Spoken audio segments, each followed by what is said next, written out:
Hello everyone, स्वागत है आप सभी का टॉपर्स प्राइम चैनल में। इस वीडियो में आज हम पढ़ने वाले हैं थ्योरी ऑफ कंप्यूटेशन। ठीक है, जो जो चीज़ें यहाँ से इंपॉर्टेंट बनती हैं अपने एग्जाम के लिए वो सब जो है कवर करेंगे। ठीक है, अगर हम ये सब्जेक्ट देखें तो बहुत ज़्यादा डीप है, लेकिन हम इसको जो है एक ही में कवर करेंगे क्योंकि हमारा जो अभी सिलेबस रहने वाला वो सब्जेक्टिव में रहने वाला है। तो उसी के अकॉर्डिंग जो है हम पढ़ने वाले हैं कि क्या क्या चीज़ें हैं जो यहाँ से पूछी जा सकती हैं।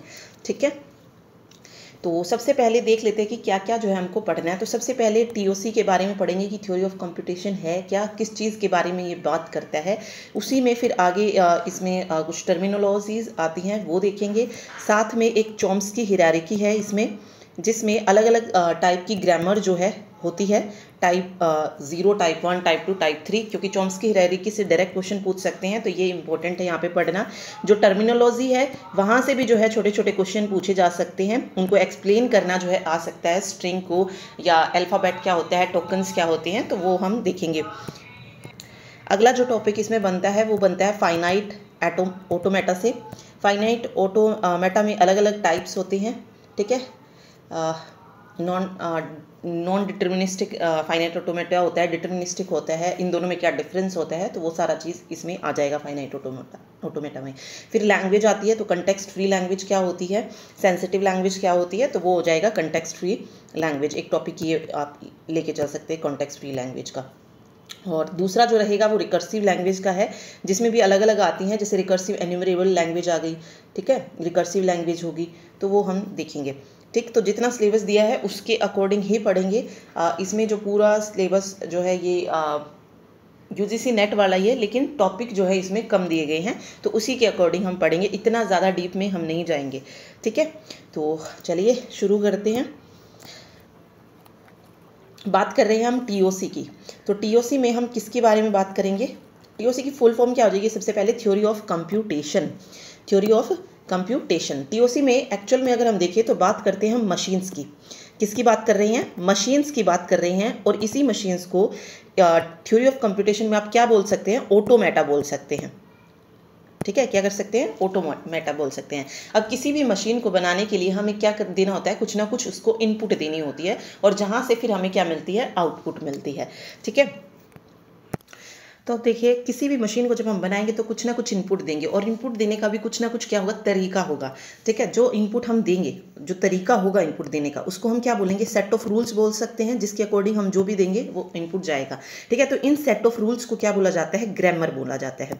क्या बोलते हैं? ग्रामर। इसी ग्रामर से जो है जनरेट होकर क्या बनती है? लैंग्वेज। और इस लैंग्वेज के थ्रू जो इनपुट जाती है वो मशीन्स को जाती है। ठीक है, ग्रामर के से क्या जनरेट हो रही है? लैंग्वेज। और फिर इस लैंग्वेज के थ्रू जो है मशीन को इनपुट जाती है। ठीक है, कि किस तरीके की लैंग्वेज जो है वो मशीन को दी जा रही है। ओके, तो ये सारी चीज़ें इसमें मतलब बेसिक जो चीज़ें हैं वो ये है। ठीक, ओके, तो ग्रामर जैसे अगर हमें हिंदी लैंग्वेज में हम बात करते हैं या इंग्लिश की बात करते हैं, तो उसके लिए भी कुछ सेट ऑफ रूल्स है ना। और उस सेट ऑफ रूल्स को, जो भी रूल्स हैं, उसको हम क्या बोलते हैं? ग्रामर ही तो बोलते हैं। उसी के अकॉर्डिंग वो लैंग्वेज जो है निकल के आ रही है। ठीक है, इसी तरीके से इसमें भी जो है टीओसी में भी इसी तरीके से होता है। कुछ सेट ऑफ रूल्स होते हैं जिसके थ्रू हम इनपुट देते हैं, वहाँ से एक लैंग्वेज जनरेट होती है, और उसके थ्रू जो है मशीन को इनपुट दी जाती है। ठीक है, तो ये बेसिक सी चीज़ें हैं, ये जस्ट आपको देखनी है। ओके, देन यहाँ पे थ्योरी ऑफ कंप्यूटेशन को डायरेक्ट एक्सप्लेन करना आपसे पूछा जा सकता है, या इसकी जो भी एप्लीकेशन वगैरह है वो पूछी जा सकती हैं। और तो मैंने इसमें अलग अलग जो है वो लिखी है डेफिनेशन। आप कोई भी एक ले सकते हैं, या तो आप इसको ले लीजिए या ऊपर वाली ये आप देख सकते हैं। ठीक है, The theory of computation includes the fundamental mathematical properties of computer hardware, software and their application. It is a computer science branch which deals with how a problem can be solved efficiently by using an algorithm on a model of computation. या फिर TOC is the study of various abstract model of computation, abstract machine that can be defined mathematically. ठीक है, उसके बाद देखिए the theory of computation field is divided into 3 concept. 3 concept में इसको divide किया गया है। सबसे पहले ऑटोमेटिक थ्योरी एंड लैंग्वेजेस, फिर कंप्यूटेबिलिटी थ्योरी आती है, और तीसरी जो आती है वो आती है कॉम्प्लेक्सिटी थ्योरी। तो आप अगर इसमें देखेंगे टीओसी में हमें सिर्फ 3 चीज़ों पे मेन फोकस रहता है, वो है LAZ। एल मीन्स लैंग्वेज, फिर ऑटोमेटा, और थर्ड ग्रामर।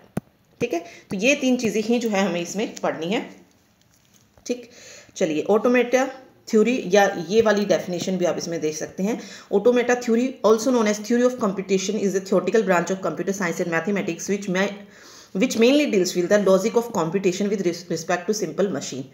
ठीक है, तो मीन्स कोई भी मशीन जब हम बनाते हैं तो उसमें कोई ना कोई क्या लॉजिक काम कर रहा है, किस तरीके से हमें इनपुट देनी है, वो सब जो है हम इसमें पढ़ते हैं। देखिए कोई भी चीज़ जब हमें बनानी पड़ती है तो ऑब्वियस हमें उसकी थ्योरी जो है पता होती है, ठीक है, तभी तो हम उस चीज़ को बना पाते हैं। तो मतलब कोई भी मशीन जब आप बनाते हैं तो उसकी क्या होती है, एक थ्योरी होती है, तो वही इसमें आता है, कवर करते हैं हम थ्योरी ऑफ कंप्यूटेशन में। ठीक है, तो ये भी आप पढ़ सकते हैं। जो आपको सही लगे आप वो टीओसी को ले लीजिएगा और साथ में ये पॉइंट जोड़ दीजिएगा, ये वाला जो पॉइंट है ये वाला ऐड कर दीजिएगा और तीनों में से कोई भी डेफिनेशन उठा लीजिएगा। ठीक है, अब ये जो तीन चीज़ें हमने पढ़ी कि जो थ्योरी ऑफ कंप्यूटेशन फील्ड है उसको हम तीन कंसेप्ट में डिवाइड कर रहे हैं। एक है ऑटोमेटेड थ्योरी और लैंग्वेज, दूसरा है कंप्यूटेबिलिटी थ्योरी और कॉम्प्लेक्सिटी थ्योरी। अब इन तीनों में क्या होता है वो यहाँ पे एक्सप्लेन किया गया है। ठीक है, तीनों पॉइंट्स को। सबसे पहले ऑटोमेटेड थ्योरी एंड लैंग्वेजेस है। It deals with the definition and properties of various mathematical models of computer. ठीक है, इसमें क्या आ रहा है, जो मॉडल है कंप्यूटर का उसकी जो प्रॉपर्टीज़ हैं, ठीक है, वो जो है हम इसमें डिफाइन करते हैं। फाइनाइट ऑटोमेटा है, these are used in compilers. Finite automata को फॉर एग्जांपल बताया जा रहा है, जैसे एक फाइनाइट ऑटोमेटा हो गया। जो फाइनाइट ऑटोमेटा है उसको हम यूज़ करते हैं कंपाइलर में, हार्डवेयर डिज़ाइन में और टेक्स्ट प्रोसेसिंग के लिए। ठीक है, कंटेक्स्ट फ्री ग्रामर है। These are used to define the programming language and in artificial intelligence। artificial intelligence में हम किसका यूज़ करें, कंटेक्स्ट फ्री ग्रामर का। ठीक है, तो ये बताया गया। अब तीसरा एग्जांपल इसमें ट्यूरिंग मशीन। ठीक है, these are the simple abstract model of a real computer। ठीक है, उसके बाद कंप्यूटेबिलिटी थ्योरी आती है। Okay, computability theory deals with what can and can not be computed by the model respectively. Means उस मॉडल के द्वारा क्या कंप्यूट किया जा सकता है, क्या कंप्यूट नहीं किया जाता है, वो किसके अंदर डिफाइन करेंगे हम, कंप्यूटेबिलिटी थ्योरी के अंदर। ठीक है, the theoretical models are proposed in order to understand the solvable and unsolvable problem which leads to the development of the real computer. ठीक है, तो अंडरस्टैंड करते हैं यहाँ पे सॉल्वेबल प्रॉब्लम है या अनसॉल्वेबल प्रॉब्लम है, वही सब। उसके बाद कॉम्प्लेक्सिटी थ्योरी दी गई है। Complexity theory groups the computable problem based on their hardness। For example, अगर कोई प्रॉब्लम इजी है तो वो सॉल्व हो जाएगी efficiently. For example sorting sequence हो गया, सर्चिंग नेम हो गया।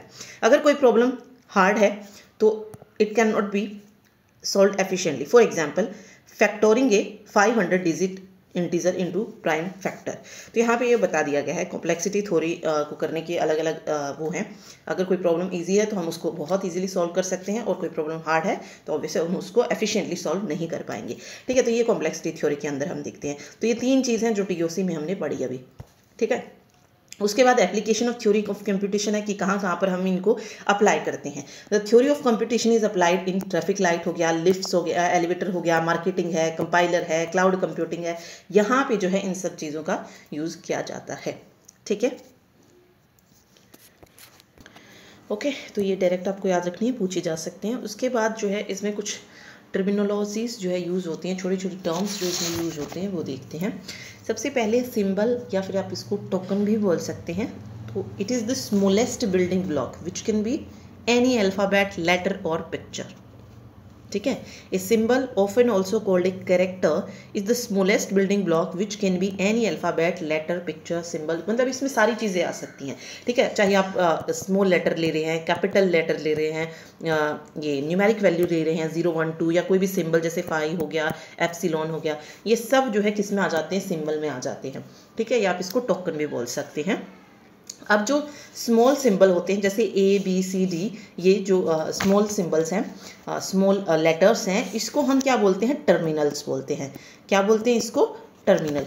एक मिनट, ओके, टर्मिनल बोला जाता है। और जो कैपिटल लेटर्स होते हैं ये नॉन टर्मिनल्स होते हैं, इनको क्या बोलते हैं, नॉन टर्मिनल बोलते हैं। तो ये दोनों टर्म आपको याद रखनी है, ये टर्मिनल होते हैं और ये नॉन टर्मिनल इनको बोला जाता है। और नॉन टर्मिनल को डिनोट किया जाता है किससे, VN से। किससे डिनोट करेंगे, VN से डिनोट करेंगे। ठीक है, तो सबसे पहली चीज़ जो हमने पढ़ी वो है सिंबल, जिसमें सारी चीज़ें आ जाती हैं। चाहे आप कैपिटल लेटर ले रहे हैं, चाहे आप स्मॉल लेटर ले रहे हैं, या फिर आप कोई सिंबल ले रहे हैं, वो सब जो है इसमें आ जाएगा। ठीक है, उसके बाद जो सेकंड टर्म है वो है अल्फ़ाबेट। अल्फ़ाबेट को किससे डिनोट किया जा रहा है, सिग्मा से डिनोट किया जा रहा है। ठीक है, यहाँ लिख देती हूँ मैं सिग्मा। अल्फ़ाबेट को हम किससे डिनोट करेंगे? सिग्मा से। तो डेफिनेशन याद रखिए, alphabet are a set of symbols which are always finite. क्या रहेंगे हमेशा के? क्या कैसे रहेंगे?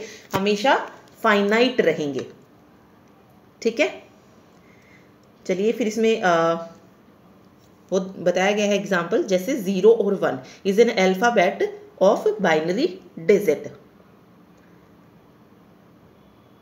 ठीक है, उसके बाद 0 1 2 3 4 5 6 7 8 9 तक गया है ये, तो ये क्या हो जाएगा? डेसिमल डिजिट हो जाएंगे 0 से लेकर 9 तक। A B C ऐसे भी हो सकता है और कैपिटल लेटर्स में भी आ सकता है A B C Z। ठीक है, ओके, तो याद रखना है हमेशा कैसा रहेगा? फाइनाइट रहेगा। फाइनाइट का मतलब क्या है? काउंटेबल रहेगा हमेशा। ठीक है, जैसे ABC है तो काउंटेबल है, वही है, मतलब इन्फिनिटी तक नहीं जा सकते हैं आप, काउंटेबल चीज़ें रहेंगी। जैसे इसमें 3 हो गए, ठीक है, इसमें हमें पता है A से Z तक 26 है लेटर, तो वो आ जाएगा। इसमें 2 डिजिट है तो काउंटेबल है, ये कह सकते हैं। तो इसको हम क्या बोलेंगे? Which are always finite. ठीक है, तो अल्फ़ाबेट को कैसे डिनोट किया जाता है, कैसे इसको दिखाया जाता है, ये अलग अलग टर्मिनोलॉजी है जो 2-2 नंबर में आपसे एक्सप्लेन करना पूछ सकता है। ठीक है, चलिए अगला आता है स्ट्रिंग। स्ट्रिंग को हम डिनोट करते हैं ओमेगा से, इस तरीके से। स्ट्रिंग को हम किससे डिनोट कर रहे हैं? ओमेगा से जो है इसको डिनोट किया जाता है। ठीक, चलिए, a string is a finite sequence of symbol from some alphabet. A string is, ये भी याद रखना आपको, फाइनाइट सीक्वेंस ऑफ सिंबल जो है यहाँ पे होती है अल्फ़ाबेट की। A string is generally denoted as omega and the length of a string is denoted by mod of omega. Length कैसे डिनोट कर रहे हैं? मोड से। ठीक है, empty string is the string with zero occurrence of symbol represented as epsilon. Empty string means जिसमें कुछ है ही नहीं, जीरो ऑकरेंस ऑफ सिंबल्स है, कोई सिंबल नहीं है, तो उसको हम कैसे डिनोट करेंगे? तो एम्प्टी स्ट्रिंग को इस तरीके से एप्सिलॉन से जो है डिनोट किया जाता है। ठीक है, number of string that can be generated over the alphabet. तो एक यहाँ पे एग्जाम्पल करके दिखाया गया है कि नंबर ऑफ स्ट्रिंग बतानी है जिसकी लेंथ 2 हो। ठीक है, वो अल्फ़ाबेट A B से कैसे जनरेट की जा सकती है? लेंथ कितनी आनी चाहिए? और नंबर ऑफ स्ट्रिंग की 2 आनी चाहिए। ठीक है, तो अब यहाँ से हमें जनरेट करनी, तो कैसे कर सकते हैं? A लिख सकते हैं, ठीक है, क्योंकि 2 ही लेंथ चाहिए, तो 1 2 2 लेंथ हो जाएगी। या फिर मैं इसको A भी लिख सकती हूँ, BA भी लिखा जा सकता है और BB भी लिखा जा सकता है। तो इस तरीके से हम कर देंगे। लेकिन यही चीज़ अगर हमसे पूछे नंबर ऑफ स्ट्रिंग जो है हमें लेंथ 3 के अकॉर्डिंग जो है जनरेट करना है, इन्हीं अल्फ़ाबेट से, 2 अल्फ़ाबेट से लेंथ 3 की जो स्ट्रिंग है वो जनरेट करनी है, तो वो कैसे करेंगे? जैसे मैंने लिखा A ऐसे लिख देंगे, फिर A B A, उसी तरीके से फिर B का चल लीजिए, BA, ठीक है, BA और ट्रिपल B, इस तरीके से जो है ये जनरेट होके आ जाएंगे। ठीक है, तो यहाँ से आपने देखा लेंथ ऑफ स्ट्रिंग कितनी थी? लेंथ हमने बता दी थी ना 2, तो नंबर ऑफ स्ट्रिंग कितनी जनरेट हुई? 4। ठीक है, तो कैसे जनरेट हुई? जितनी लेंथ है उसकी पावर जो है जनरेट होके हमें मिल जाएगी, तो 2 raised to power n।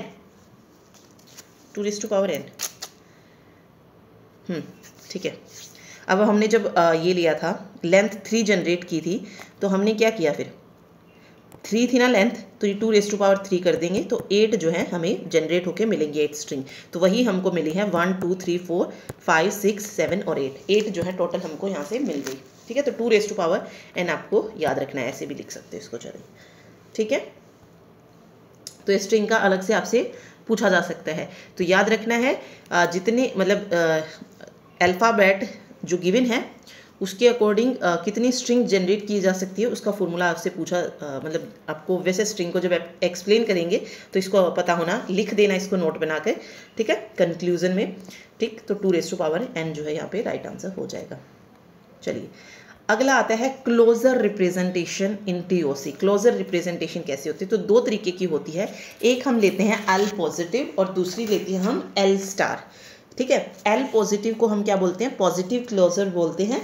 That represent a set of all strings. क्या रिप्रेजेंट कर रहा है? Set of all string except null और एप्सिलॉन स्ट्रिंग।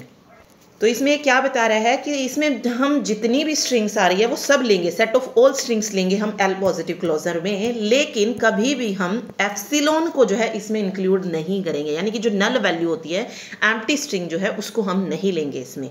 लेकिन जो लीन क्लोजर होता है एल स्टार को क्या बोलते हैं, लीन क्लोजर भी जो है इसको बोला जाता है। ये रिप्रेजेंट करता है occurrence of certain alphabets for given language alphabet from 0 to the infinite number of times in which epsilon string is also included. तो आप ये बोल सकते हैं कि जो लीन क्लोजर ये क्या बोलते हैं इसको,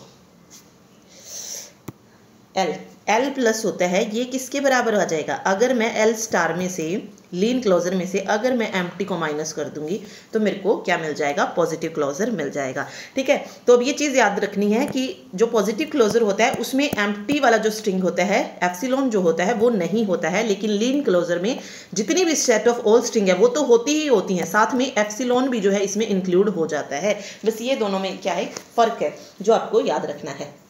ठीक है, तो लीन क्लोजर को आपको याद रखना है। लीन क्लोजर क्या होता है, ये इंपॉर्टेंट है, set of all possible string. क्या है, set of all possible string है। This is also called as Kleene star भी जो है इसको बोलेंगे, क्या बोल सकते हैं, लीन स्टार और लीन क्लोजर। ठीक है, ओके चलिए इसमें एक एग्जाम्पल के थ्रू दिखाया गया है, regular expression for language accept all combination of G S over G. तो अब देखिए यहाँ पे जब हमने जी स्टार लिखा तो हमने एप्सिलॉन को भी ऐड किया है, और इसके अलावा और बहुत सारे बन सकती, जी हो गया, जी ट्रिपल जी, इस तरीके से कितने भी जो है कॉम्बिनेशन बन सकते हैं। ठीक है, जब हम यहाँ पे जी प्लस लेंगे तो ये सारे कॉम्बिनेशन तो आ जाएंगे, लेकिन इस सेट में, सेट ऑफ स्ट्रिंग में एप्सिलॉन को इंक्लूड नहीं किया गया है। ठीक है, क्योंकि यहाँ पे हम क्या निकाल रहे हैं, पॉजिटिव क्लोजर, और यहाँ पे क्या था, लीन क्लोजर था। ठीक है, लीन क्लोजर में एम्प्टी या एप्सिलॉन आएगा, इसमें नहीं आएगा। ठीक है, चलिए ये बस याद रखिएगा इसमें। ओके, चलो अगला जो टॉपिक है, अगली जो टर्म है वो है लैंग्वेज। अब देखिए लैंग्वेज क्या है, लैंग्वेज है सेट ऑफ स्ट्रिंग्स। क्या है लैंग्वेज, सेट ऑफ स्ट्रिंग है जो हम चूज करते हैं कहाँ से, लीन क्लोजर में से। ठीक है, या आप ये भी कह सकते हैं कि लैंग्वेज जो होती है वो सबसेट होती है। क्या होती है, सबसेट होती है लीन क्लोजर का। ठीक है, सबसेट होती है लीन क्लोजर का। A language that can be formed over, मतलब इस जो लैंग्वेज यहाँ से बनेगी वो कैसे हो सकती है, फाइनाइट भी और इनफाइनाइट भी, यानी कि वो काउंटेबल भी हो सकते हैं और अनकाउंटेबल। जैसे हमने यहाँ पे बनाई थी, हमने यहाँ पे छोड़ दिया, कितने भी कॉम्बिनेशन बन सकते थे। ठीक है, तो जो लैंग्वेज बनेगी इसके अंदर वो कैसी भी हो सकती है, फाइनाइट भी हो सकती है और इनफाइनाइट भी हो सकती है। ठीक है, ओके एक और एग्जाम्पल, एक और जो है डेफिनेशन जो है कोई सी भी आप याद रख सकते हैं। A string is a finite set of sequence of symbol chosen from some alphabet. ठीक है, ओके स्ट्रिंग की ऐड होगी, सॉरी ये लैंग्वेज करना था, चलिए छोड़ो इसको रहने देना।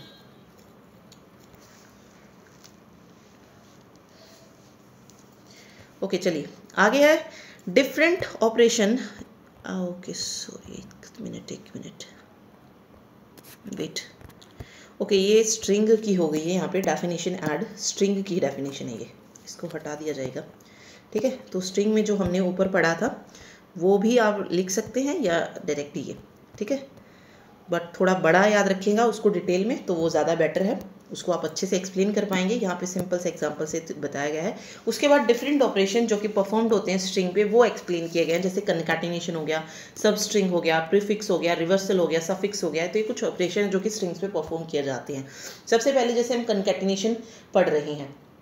ठीक है, कनकैटिनेशन में क्या होता है, हम एक स्ट्रिंग को दूसरे के साथ क्या कर देते हैं, अपेंड कर देते हैं। तो concatenation is nothing but combining the two string one after another, या आप कह सकते हैं appending one string after another, एक के बाद दूसरी को ऐड किया जाता है। मान लीजिए यहाँ पे दो स्ट्रिंग हमने लिए, टॉपर्स और प्राइम, तो कनकैटिनेशन होके क्या मिलेगा, दो स्ट्रिंग का टॉपर्स प्राइम मिल जाएगा। ठीक है, या आप ऐसे लिख सकते हैं, जैसे मैंने एक वो लिया स्ट्रिंग, ओमेगा से डिनोट करती है ABC W1, और एक लिया मैंने BCA। ठीक है, तो मुझे क्या मिलेगा, कनकैटिनेट होके हमको क्या मिलने वाला है, ABC BCA, ऐसे जो है ये मुझे मिल जाएगा। ठीक है, और एक चीज़ याद रखना है, W1 मतलब string 1 string 2 not equal to होते हैं W2 W1 के, मतलब सिग्मा 2 सिग्मा 1, सॉरी सिग्मा क्या था, ओमेगा ओमेगा ओमेगा से डिनोट करते हैं। तो ये कभी भी इक्वल नहीं होते हैं, क्योंकि जब आप इसको पहले रखोगे ओमेगा 2 वाली वैल्यू को, तो ये कुछ ऐसे बनेगा BCA ABC, तो ये देखो इक्वल नहीं है, तो वो चल वाली चीज़ बताइए, नॉट इक्वल होते हैं। ठीक है, चलिए तो देखिए, अगर कंकैटिनेट कर रहे हैं हम एम्प्टी स्ट्रिंग को विद अदर स्ट्रिंग के साथ, तो ये स्ट्रिंग खुद आ जाएगा यहाँ पे। जैसे यहाँ पे एक स्ट्रिंग ये था और इसको हमने एम्प्टी स्ट्रिंग के साथ किया है, तो हमको क्या मिलेगा लास्ट में, वही जो स्ट्रिंग है वो खुद से जो है वो वैल्यू हमको मिल जाएगी। ठीक है, उसके बाद रिवर्सल ऑपरेशन है, इसको आप कुछ इस तरीके से नोट कर सकते हैं रिवर्सल ऑपरेशन को। If omega is a string then omega reversal is the reversal of the string in backwards. ठीक है, रिवर्स हो जाता है, मतलब इसमें जैसे ही मैंने लिखा, ये मान लीजिए W = ABBA, तो इसका जो रिवर्सल मिलेगा वो मेरे को क्या मिलेगा, ABBA मिल जाएगा। ठीक है, लेंथ दोनों की वही बराबर आएगी, लेंथ जो रहेगी ना, चाहे वो इसकी लेंथ हो या इसकी लेंथ हो, दोनों की बराबर ही आएगी, क्योंकि वो थोड़ी कुछ चेंज होगा, क्योंकि हमें जस्ट उसको रिवर्स करके लिखना है। ओके, देन प्रीफिक्स है WAABC। अब जब हम प्रीफिक्स लिखते हैं स्ट्रिंग का, तो सबसे पहले तो हम एप्सिलॉन ऐड करेंगे। प्रीफिक्स का मतलब है जो पहले आता है, जो पहले आया है वो प्रीफिक्स हो जाएगा, सफिक्स जो बाद से शुरू होगा। तो इसमें जो है हम शुरू से शुरुआत करेंगे, तो पहले हमने एम्प्टी स्ट्रिंग को जोड़ा एप्सिलॉन को, फिर मैंने A लिखा, फिर मैं इन दोनों को जोड़कर लिखूंगी AA, फिर AAB लिखा जाएगा, फिर AABC लिखा जाएगा। ऐसे कितने भी आ जाए फिर आप इसको लिख सकते हैं। सफिक्स में क्या होगा, एम्प्टी स्ट्रिंग और फिर यहाँ लास्ट से शुरू करेंगे। ठीक है, C लिखा, फिर BC आएगा, फिर ABC आएगा, फिर AABC आएगा। ठीक, तो ये सफिक्स होता है, इस तरीके से इसको ऐड किया जाता है। ठीक, ओके, चलिए उसके बाद आता है सब स्ट्रिंग। ए सब string is A contiguous part of string that is a string inside another string.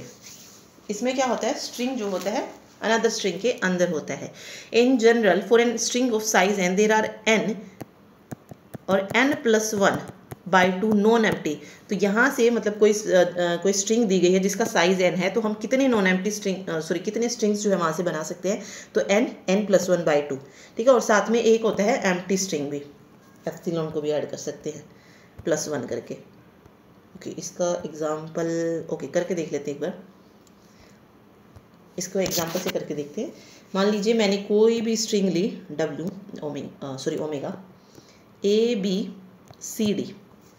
ठीक है, अब यहाँ से टोटल नंबर ऑफ स्ट्रिंग्स आपसे पूछी जा सकती है, कितनी हम जनरेट कर सकते हैं, तो कितनी आएंगी, n+1 और बाय में 2, n+1/2, तो 4 था यहाँ पे, तो 4 × 5/2, 2 दूनी 4, तो 10 जो है यहाँ से जनरेट कर सकते हैं। ठीक है, चलिए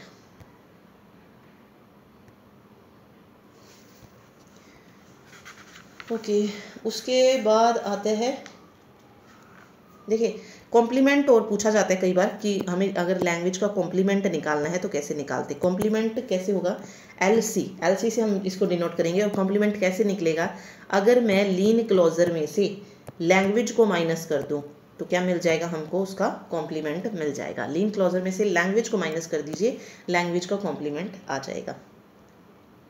ठीक है, लैंग्वेज क्या होती है, क्योंकि सबसेट होती है किसका, लीन क्लोजर का। चलिए नेक्स्ट टॉपिक जो हम पढ़ेंगे वो है चॉम्स्की क्लासिफिकेशन ऑफ ग्रामर। तो हम ये पहले ही पढ़ चुके हैं कि ग्रामर से जो हम लैंग्वेज जनरेट करते हैं, और जब लैंग्वेज जनरेट हो जाती है तो मशीन जो है उसको मतलब किसी न किसी कोई भी जो मशीन हम बना रहे हैं ऑब्वियस है वो किसी न किसी पर्टिकुलर लैंग्वेज पे बेस्ड होती है। ठीक है, तो इस तरीके से होता है।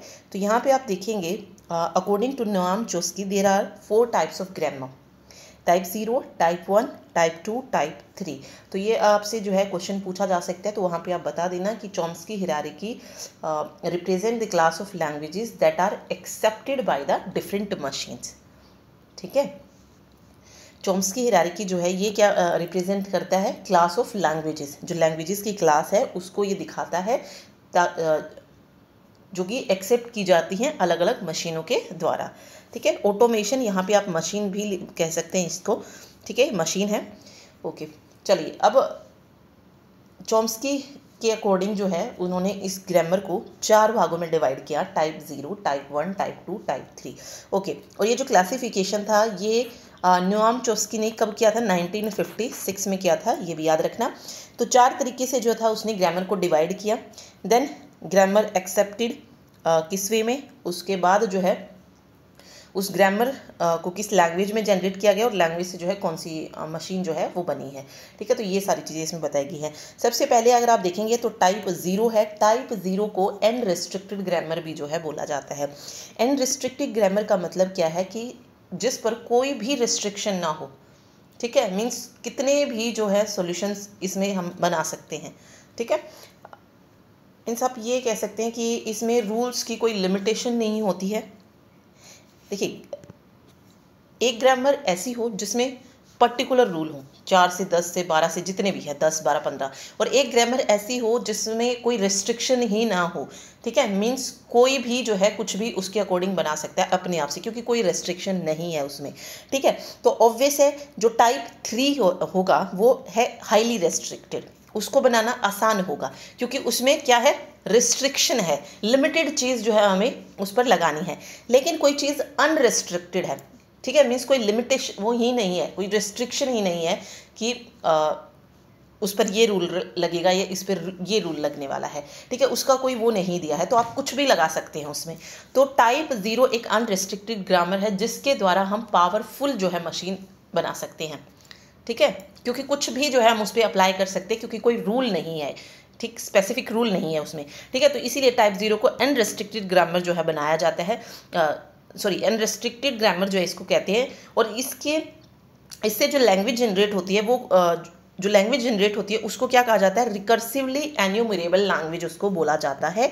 ओके, और इसकी हेल्प से जो मशीन बनाई गई है वो है ट्यूरिंग मशीन। ट्यूरिंग मशीन की अगर मैं बात करूँ तो सबसे पावरफुल मशीन जो आज तक बनी है इसमें कंप्यूटर में वो कौन सी है, ट्यूरिंग मशीन ही है। ठीक है, तो ये हो जाएगा। फिर टाइप 1 है जिसमें कुछ रेस्ट्रिक्शन आती हैं। ओके, और ये टाइप 1 किस ग्रामर को एक्सेप्ट करता है, कंटेक्स्ट सेंसिटिव ग्रामर जो है इसको बोला जाता है। और यहाँ से जो लैंग्वेज जनरेट होती है जिसको एक्सेप्ट किया जाता है वो लैंग्वेज हो जाएगी कंटेक्स्ट सेंसिटिव लैंग्वेज। और इससे जो मशीन बनती है वो बनती है लीनियर बाउंडेड ऑटोमेशन। उसके बाद टाइप 2 है, इसमें टाइप 1 से और ज़्यादा रेस्ट्रिक्शन आ जाती हैं। ठीक है, और यहाँ पे जो ग्रामर एक्सेप्ट की जाती है वो है कंटेक्स्ट फ्री ग्रामर। फिर यहाँ से लैंग्वेज कौन सी एक्सेप्ट हुई, कंटेक्स्ट फ्री लैंग्वेज। और ऑटोमेशन यानी कि मशीन कौन सी, पुश डाउन ऑटोमेटा। ऑटोमेटा बोलो, ऑटोमेटन बोलो। उसके बाद है टाइप 3 रेगुलर ग्रामर, जो कि क्या है, हाईली रेस्ट्रिक्टेड है। हाईली यानी कि सबसे ज़्यादा जो है इसी पर जो है क्या है, रेस्ट्रिक्शन है। और बनाना सबसे आसान भी कौन सा है, यही इसी को होगा। ठीक है, तो लैंग्वेज जो एक्सेप्ट की जाएगी वो हो जाएगी रेगुलर लैंग्वेज और इसमें ऑटोमेशन रहेगा फाइनाइट स्टेट ऑटोमेटा। ठीक है, तो वैसे इसमें याद रखना है टाइप 0 अनरिस्ट्रिक्टेड ग्रामर है और जिसके द्वारा हम पावरफुल से पावरफुल मशीन जो है बना सकते हैं। और टाइप 3 जो होती है वो हाईली रेस्ट्रिक्टेड होती है। तो ये पूरी टेबल जो है आपको याद होनी चाहिए। ठीक है, इसमें ये दिखाया गया, देखिए सबसे अंदर रेगुलर है तो ये हो जाएगी टाइप 3, कंटेक्स्ट फ्री है टाइप 2, कंटेक्स्ट सेंसिटिव ये आ जाएगा टाइप 1 में, और रिकर्सिव एन्यूमरेबल टाइप 0। मशीन भी जो है इसमें याद रखनी है। फर्स्ट वाली को अनरिस्ट्रिक्टेड ग्रामर बोला जाता है, सेकंड को context sensitive grammar, context free grammar और रेगुलर ग्रामर। ठीक, चलिए फिर अब इनको जो है एक्सप्लेन करके जो है यहाँ पे दिखाया गया है कि क्या क्या जो है चीज़ें इसमें होती हैं। तो हम सबसे पहले टाइप 0 से पढ़ते हैं जहाँ पे कोई रेस्ट्रिक्शन नहीं है। ओके, देखिए टाइप 0 ग्रामर जो है ये जनरेट करती है क्या, recursive enumerable language. The production have no restriction, they are any phase structure grammar including all formal grammars. Okay, अब यहाँ पे आपने क्या आया, प्रोडक्शन आया। ठीक है, कि प्रोडक्शन के पास कोई रेस्ट्रिक्शन नहीं होता। तो इन सारी चीज़ों को पढ़ने से पहले एक बार हम एक टॉपिक ग्रामर को पढ़ लेते हैं। ठीक है, वो नोट्स में जो है मैं ऐड कर दूंगी अलग से। जो अभी इसमें ऐड नहीं है लेकिन वहाँ पे ऐड कर दिया जाएगा। तो ग्रामर की बात करें तो ग्रामर जो है क्या लेता है, 4 टपल्स जो है हम ग्रामर में यूज़ करते हैं। कितने टपल? 4 टपल। कौन कौन से होते हैं? देखिए ग्रामर में हम 4 टपल यूज़ कर रहे हैं, वी, टी, पी और एस। ये 4 टपल जो है हम इसमें यूज़ करते हैं। ठीक है, एस से अगर हम बात करें तो एस हो जाएगा स्टार्ट सिंबल। एस का मतलब क्या हो जाएगा? स्टार्ट सिंबल, जहाँ से हम स्टार्ट करेंगे तो एस से हम जो है क्या करते हैं, स्टार्ट करते हैं। ठीक है, टी की अगर मैं बात करूँ तो ये होता है finite set of terminal symbol. Finite set of terminal symbol. अब ओके, अब ये आप याद रख सकते हैं, टी से टर्मिनल बन रहा है तो टर्मिनल हो जाएगा, एस से स्टार्ट बन रहा है तो स्टार्ट हो जाएगा। इन दोनों को याद करने में कोई प्रॉब्लम नहीं है। ठीक है, तो ये टर्मिनल सिंबल। और टर्मिनल सिंबल कौन से होते हैं? जो स्मॉल केस लेटर्स होते हैं वो टर्मिनल होते हैं, जैसे ए, बी, सी, डी, ये सारे स्मॉल क्या है, small case letter terminal symbol है। और इसी में फिर जो फाई हो गया, एप्सिलॉन हो गया, ये भी क्या है, टर्मिनल में ही आते हैं। ठीक है, फिर बात करते हैं नॉन टर्मिनल सिंबल्स की। नॉन टर्मिनल सिंबल्स को किससे डिनोट किया जाता है? वी से।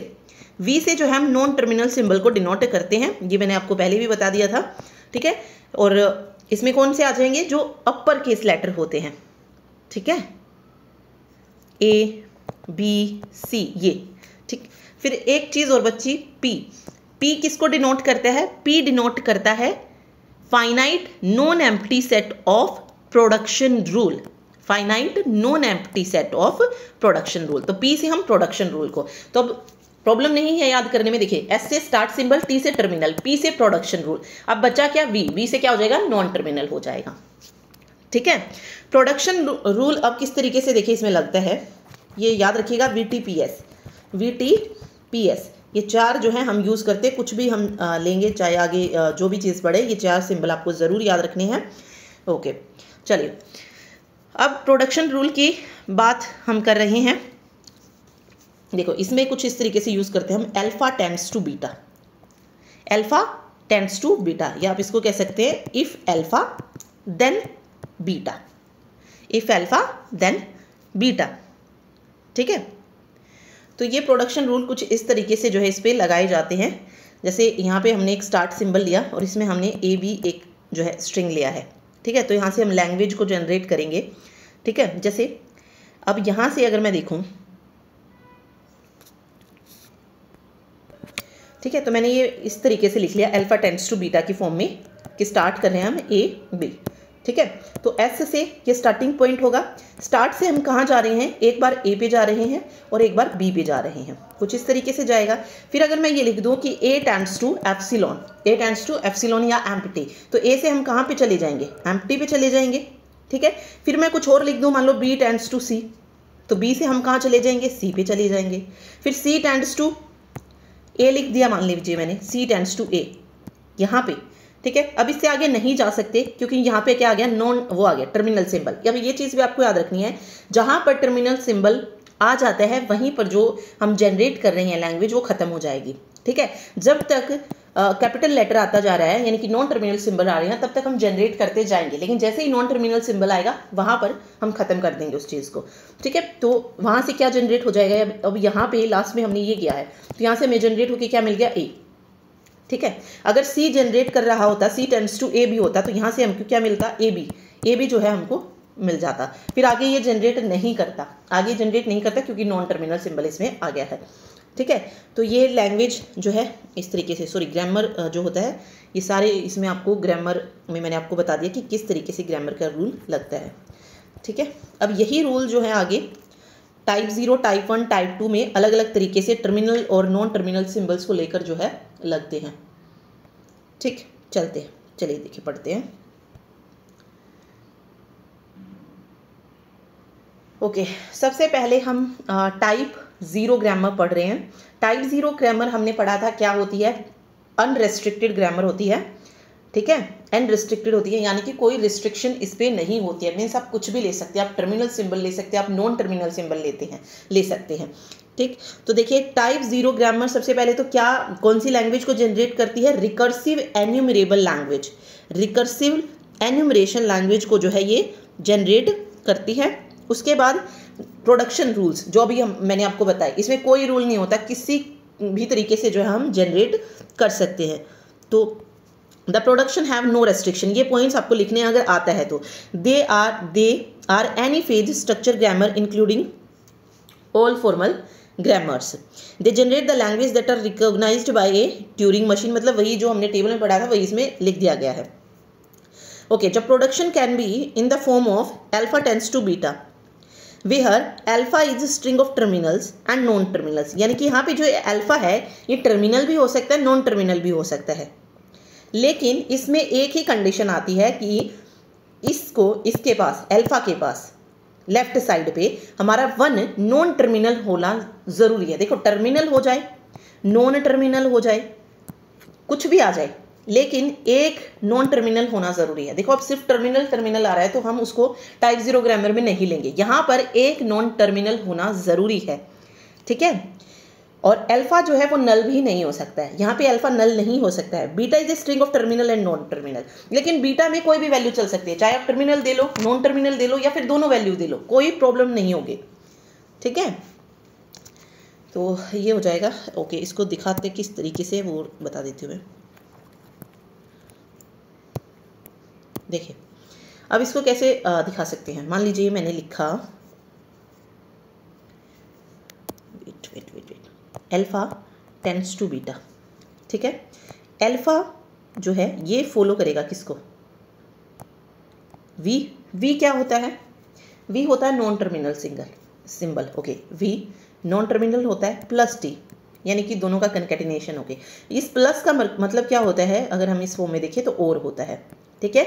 यानी कि टर्मिनल भी आ सकता है, नॉन टर्मिनल भी आ सकता है, और दोनों भी आ सकते हैं। ये लीजिए मैंने क्लोजर भी कर दिया, ठीक है, स्टार भी लगा दिया, यानी कि कोई दोनों भी हो सकते हैं, ठीक। लेकिन साथ में मैंने वी भी लगा दिया है, वी भी लगा दिया है, ठीक है, वी प्लस टी और स्टार। तो यहाँ से देखिए क्या शो रहा है, इसमें भी अगर आप देखेंगे तो टर्मिनल नॉन टर्मिनल और दोनों, टर्मिनल नॉन टर्मिनल और दोनों, लेकिन यहाँ पे जो कंडीशन ज़रूरी है वो क्या है, नॉन टर्मिनल। वी क्या है, नॉन टर्मिनल है, तो नॉन टर्मिनल का होना अल्फा में ज़रूरी है, ठीक है। अल्फा कह लो या लेफ्ट साइड में कह लो, अल्फा कह लो या लेफ्ट साइड में कह लो, नॉन टर्मिनल का होना ज़रूरी है। तो यहाँ पे कंडीशन क्या आ रही है, there must be at least one variable on the left side, ठीक है, on the left side of production list restricted form of grammar, यानी कि लेफ्ट साइड पे क्या होना चाहिए, सबसे जो लिस्ट रेस्ट्रिक्टेड ग्रामर है उसमें एक साइड पर नॉन टर्मिनल का होना ज़रूरी है, ठीक है। और इस से जो मशीन जनरेट होती है रिकॉग्नाइज्ड बाय, तो वो कौन सी होती है, ट्यूरिंग मशीन होती है, ओके।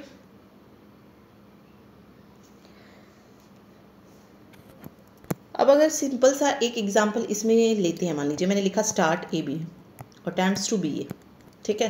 तो यहाँ से क्या जनरेट होके अगर मुझे मिल रहा है कुछ ऐसे, तो ये टाइप 0 ग्रामर है, ठीक है, कोई रेस्ट्रिक्शन नहीं है इस पर, ठीक है, नो रेस्ट्रिक्शन एट ऑल।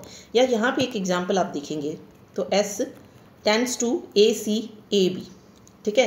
तो लेफ्ट साइड पे अगर आप देखेंगे तो कोई ना कोई क्या है, नॉन टर्मिनल सिंबल है, सॉरी क्या कहते हैं उसको, टर्मिनल सिंबल है, नॉन टर्मिनल वी होना ज़रूरी है, तो नॉन टर्मिनल सिंबल जो है इस पर है, ठीक है। यही कहा इसने with at least one non terminal. तो यहाँ पे आप देखेंगे तो नॉन टर्मिनल कौन से होते हैं, जो कैपिटल लेटर्स होते हैं वही जो है क्या होते हैं, नॉन टर्मिनल होते हैं, ठीक है। यहाँ पे टर्मिनल नॉन टर्मिनल दोनों मिक्स हो कोई प्रॉब्लम नहीं है। अब यहाँ पे अगर आप देखेंगे तो यहाँ पे सिर्फ और सिर्फ क्या है, नॉन टर्मिनल है, लेकिन हमको उस साइड देखना ही नहीं है, राइट साइड की हम बात ही नहीं करेंगे टाइप 0 में, हम सिर्फ टाइप 1 में करेंगे, सॉरी टाइप 0 में हम सिर्फ लेफ्ट साइड की बात करेंगे, ठीक है। चलिए अगला जो है वो है टाइप 1 ग्रामर। टाइप 1 ग्रामर जो है ये जनरेट करती है कंटेक्स्ट सेंसिटिव लैंग्वेज, इसको और अलग अलग नामों से भी कहा जाता है, तो आप एक और लाइन इसमें जोड़ सकते हैं, type 1 grammar is also known as context sensitive, non contracting और लेंथ इंक्रीजिंग ग्रामर, इनको अलग अलग नाम से भी जो है बोलते हैं। देखिए production must be in the form of, production जो है वो कुछ इस तरीके से जो है इसमें होती है, where A tends to non terminal, A मतलब नॉन टर्मिनल हो गया यहाँ पे बता रखा है कि अल्फा और बीटा, ठीक है। यहाँ पे क्या जो ये ए है वो क्या है, नॉन टर्मिनल है। और यहाँ पे अगर हम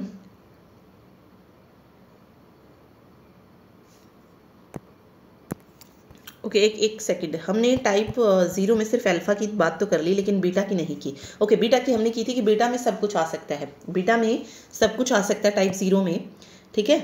नॉन टर्मिनल, टर्मिनल, लेकिन इसके अलावा एक और चीज़ है, टर्मिनल और नॉन टर्मिनल के अलावा एक और चीज़ है, वो है एप्सिलॉन, ठीक है। यहाँ पे हम एप्सिलॉन भी लेते हैं, तो आप ये कह सकते हैं कि V+T का क्लोज वो लेते हैं, हम लीन लेते हैं, ठीक है, लीन क्लोजर लेते हैं ना बीटा में। लेकिन टाइप 1 में क्या होता है, टाइप 1 में जो अल्फा होता है वो तो सही होता है, जब अल्फा टेंड्स टू बीटा करते हैं तो नॉन टर्मिनल टर्मिनल सारे जो है पॉइंट्स आ सकते हैं, और अल्फा में जो है एक वही नॉन टर्मिनल तो होना ही चाहिए। लेकिन बीटा में क्या आ जाता है, बीटा में क्या हो जाता है, हम यहाँ पे जो है एम्प्टी यानी कि एप्सिलॉन को कंसिडर नहीं करते, यानी कि तो हम क्या कहेंगे कि बीटा जो है ये बीटा में क्या आएगा, V+T और पॉजिटिव क्लोजर हम यहाँ पे इसका लेते हैं, ठीक है। स्टार नहीं होता है इसमें, तो ये याद रखना है कि इसमें बीटा एम्प्टी नहीं होता है, बीटा कैन नॉट बी, बस ये कंडीशन है ये कि beta can not B epsilon. यहाँ पे बीटा एम्प्टी हो सकता है लेकिन यहाँ पे बीटा एम्प्टी नहीं हो सकता, तो कैन नॉट बी एप्सिलॉन इसमें नहीं आएगा, कैन नॉट बी एम्प्टी जो है ये हो जाएगा, कैन नॉट बी एम्प्टी, बस इतना ही ये इसमें याद रखना है। ओके देन ये इसका वही रूल बताया गया है एग्जाम्पल से, ठीक। चलिए उसके बाद आती है टाइप 2 ग्रामर, जिसको बोला जाता है कंटेक्स्ट फ्री लैंग्वेज। ओके भाई A tends to beta, A tends to Y, किसी भी तरीके से लिख सकते हैं, ठीक है, या आप इसको अल्फा टेंड्स टू बीटा की फॉर्म में भी लेके चलिए। और अल्फा कंटेन करेगा क्या, टर्मिनल सिंबल, अल्फा क्या कंटेन करेगा, टर्मिनल सिंबल, और बीटा में क्या आएगा, टर्मिनल प्लस नॉन टर्मिनल या बोथ, दोनों स्टार, हर एक तरीके का जो है आ सकता है, ठीक है। तो आप कह सकते हैं कि बीटा में कोई भी रेस्ट्रिक्शन नहीं होती है, यहाँ पे अल्फा में होती है, क्योंकि अल्फा में सिर्फ और सिर्फ टर्मिनल आएगा, इस बार नॉन टर्मिनल नहीं आएगा इसमें, ठीक है। साथ में एक और चीज़ आपको याद रखनी है कि यहाँ पे जो अल्फा होता है, अल्फा वो क्या होता है, इक्वल टू 1 होता है, और साथ में no restriction in on beta. तो ये अगर इसको आप याद नहीं करना चाहते हैं तो मैं एक पूरी टेबल है जो जिसको ऐड कर दिया जाएगा, वहाँ पे प्रोडक्शन रेस्ट्रिक्शन है, नेम ऑफ लैंग्वेज जो जनरेट हो रही है वो है, ठीक है। और ये भी कर लेना, इसमें सिर्फ आपको लिखने का जो हमारा HPSC का एग्जाम है तो वहाँ पर लिखना मेन रहेगा हमारे लिए, तो इसमें से ये पॉइंट्स आप निकाल लेना कि types two grammar generate context free language, ठीक है। एंड देन उसका प्रोडक्शन रूल आपको बता देना कि the production must be in the form of, ठीक है। तो वहाँ पे जो प्रोडक्शन होंगे रूल्स वो उसमें जो है आप ऐड कर लेना, इनको रहने देना, ठीक है, क्योंकि यहाँ पे कहीं पर अल्फा लिया गया है, कहीं पर ए लिया गया है, तो वो थोड़ी सी प्रॉब्लम आपको हो सकती है, तो उसको बेसिक आप छोड़ देना। वो जो टेबल होगी जो नोट्स में आपको मिलेगी आप उसके अकॉर्डिंग इसको लिख लेना, ठीक है। तो बस इसमें ये याद रखना है कि यहाँ पे अल्फा 1 होता है और no restriction on beta. Type 1 अगर ग्रामर में बात करूँ तो यहाँ पे अल्फा जो होता है मोड वो लेस देन या इक्वल टू हो सकता है बीटा से, ठीक है, बड़ा नहीं हो सकता है। चलिए अगला जो लास्ट है वो है टाइप 3 ग्रामर। टाइप 3 ग्रामर देखिए, इस ग्रामर के सिर्फ आपको प्रोडक्शन रूल जो है याद रखने हैं, ठीक है, बाकी कुछ नहीं है। ओके इसमें देखिए टाइप 3 ग्रामर हमें पता है क्या होती है, हाईली रेस्ट्रिक्टेड होती है। इसमें अगर मैं कहूँ अल्फा टेंड्स टू बीटा और मैं ले रही हूँ यहाँ पे कोई भी टर्मिनल सिंबल, तो टर्मिनल सिंबल फॉलो करेगा टर्मिनल और नॉन टर्मिनल बाई टी। तो ये जो होती है यहाँ पे हमने टर्मिनल लिया है तो ये रहेगी left regular grammar, left regular grammar. Okay यहाँ पे वी टी ये ना, यहाँ पे लेफ्ट साइड पे हमने क्या लिया है, टर्मिनल सिंबल लिया है, तो ये रहेगी लेफ्ट रेगुलर ग्रामर। अगर इसी को मैं लिखती हूँ we T V by T, ये राइट साइड पे है, ठीक है, तो इसको हम बोलेंगे right regular grammar, right regular grammar, और ये मोस्ट रेस्ट्रिक्टेड फॉर्म जो है इसमें होती है। ठीक, तो बस इतना ही आपको याद रखना है। चलिए आगे बढ़ते हैं अभी। तो यहाँ से चोमेस्की हायरार्की का ये पूरा क्वेश्चन बनता है, 5 से 6 नंबर में पूरा भी जो है आपसे आ सकता है। तो बस ये आपको पता होना चाहिए कि कौन सा रूल जो है इस पर लगता है, कौन सी लैंग्वेज जनरेट होती है, साथ में कौन सी मशीन जो है यहाँ से रिकॉग्नाइज होती है। ठीक है, चलिए देखिए एक बार सिलेबस के अकॉर्डिंग भी चलते हैं। थ्योरी ऑफ कंप्यूटेशन का अगर सिलेबस देखेंगे तो सबसे पहले इसमें ऑटोमेटा फंडामेंटल दिया है, ठीक है, जो हम अभी पढ़ेंगे। उसके बाद फाइनाइट ऑटोमेटा, यानी कि ऑटोमेटा फंडामेंटल में अगर आप देखेंगे तो सबसे पहले हम फाइनाइट ऑटोमेटा के बारे में जानेंगे कि फाइनाइट ऑटोमेटा क्या है। उसके बाद फाइनाइट ऑटोमेटा 2 तरीके का होता है, विद इनपुट होता है, विदाउट इनपुट होता है, जिसमें DFA और NFA जो है आते हैं। इसमें 2 ही दे रखे हैं हमारे में, ठीक है। वैसे 2 और होते हैं, मुरे और मिले, वो इसमें मेंशन नहीं है, ठीक है। तो हम ये 2 ही जो है पढ़ेंगे। उसके बाद आता है रेगुलर एक्सप्रेशन एंड लैंग्वेजेस, एक टॉपिक है, और context free grammar and languages. उसके बाद recursive enumerable and non recursive enumerable language, इनको और पढ़ लेंगे, ठीक है। यहाँ से वही थ्योरी का अगर क्वेश्चन आता है तो इनके बारे में आपको लिखना पड़ेगा कि रेगुलर एक्सप्रेशन क्या होता है या फाइनाइट ऑटोमेटा क्या होता है, डेफिनेशन के अकॉर्डिंग इसको में जो है हमको जाना पड़ेगा, ठीक है। चलिए तो देखिए ये रहा फाइनाइट ऑटोमेटा। फाइनाइट ऑटोमेटा को हम 2 तरीके से डिवाइड करते हैं। सबसे पहले इसकी डेफिनेशन एक बार पढ़ लेते हैं। Finite automata are used to recognized pattern, ठीक है। ये एक तरीके की मशीन होती है जो कि पैटर्न को रिकॉग्नाइज करती है। It takes the string of symbol as input, मतलब इनपुट के लिए जो है ये स्ट्रिंग ऑफ सिंबल्स जो है लेती है, फिर उसकी स्टेट को जो है वो चेंज करती है accordingly when the desired symbol, और जब वो सिंबल मिल जाता है देन द ट्रांजिशन अकर्स, ठीक है। तो ये क्या कह सकते हैं कि फाइनाइट ऑटोमेटा एक तरीके का सेट ऑफ रूल्स होता है जहाँ पे हम वन स्टेट से अनदर स्टेट में क्या करते हैं, मूव करते हैं, ठीक है। और डिपेंड किस पे करता है कि हमें किस पे मूव करना है, ये डिपेंड करता है जो भी इनपुट सिंबल होते हैं उस पर के अकॉर्डिंग जो है हम जाते हैं। जैसे मैंने लिखा A B से, तो मैं A से B पे मूव कर रही हूँ, B से C पे। अब अगर मैंने बोल दिया कि सबसे पहले मुझे, मान लीजिए A B है और मैं बोलूँ कि मुझे सबसे पहले B पे मूव करना है, तो B पे मूव करेंगे तो उसके बाद A पे मूव करेंगे, ठीक है। तो इस तरीके से जो है स्टेट को ये चेंज करता है फाइनाइट ऑटोमेटा। 2 स्टेट होती है, या तो एक्सेप्ट या फिर reject. When the input string is processed successfully and the automata reached its final state then it will accept. तो ये फाइनाइट ऑटोमेटा की डेफिनेशन इसमें दे दी है। फिर इसमें बताइए कि फाइनाइट ऑटोमेटा को 2 उसमें हम डिवाइड करते हैं भाग में, एक फाइनाइट ऑटोमेटा विद आउटपुट और एक विदाउट आउटपुट। विद आउटपुट में आ जाता है मूरे और मिले मशीन, और फाइनाइट ऑटोमेटा विद आउटपुट में आती है deterministic finite automata, non deterministic finite automata और एप्सिलॉन NFA, ठीक है। या आप इसको ऐसे अगर 2 में डिवाइड कर रहे हैं तो ये NFA में ही या जो है एप्सिलॉन NFA आप मान सकते हैं। DFA में कभी भी हम एम्प्टी स्ट्रिंग को जो है नहीं कंसीडर करते हैं, यानी कि एप्सिलॉन को हम नहीं लेते हैं, ठीक है। तो ये NFA में ही आती है, ठीक है। जब एम्प्टी स्ट्रिंग कंसीडर कर रहे हैं तो उसको हम क्या बोल देते हैं, एप्सिलॉन NFA बोलते हैं, ठीक। तो याद रखना है। चलिए अब इन्हीं को डिटेल में पढ़ना है। जैसे डिटर्मिनिस्टिक फाइनाइट ऑटोमेटा है, इसमें जो है 5 टप्पल हम इसमें लेते हैं डिटर्मिनिस्टिक फाइनाइट ऑटोमेटा में, ठीक है। इसमें क्या होता है, एक इनपुट पे एक ही ट्रांजिशन पॉसिबल है, यानी कि अगर मैं कहूँ A B है तो मैं A से B ही जा सकती हूँ, ठीक है। A से B जाने के लिए जो है एक ही उससे जाएंगे हम, यानी कि एक इनपुट का एक यूनिक आउटपुट आप कह सकते हैं।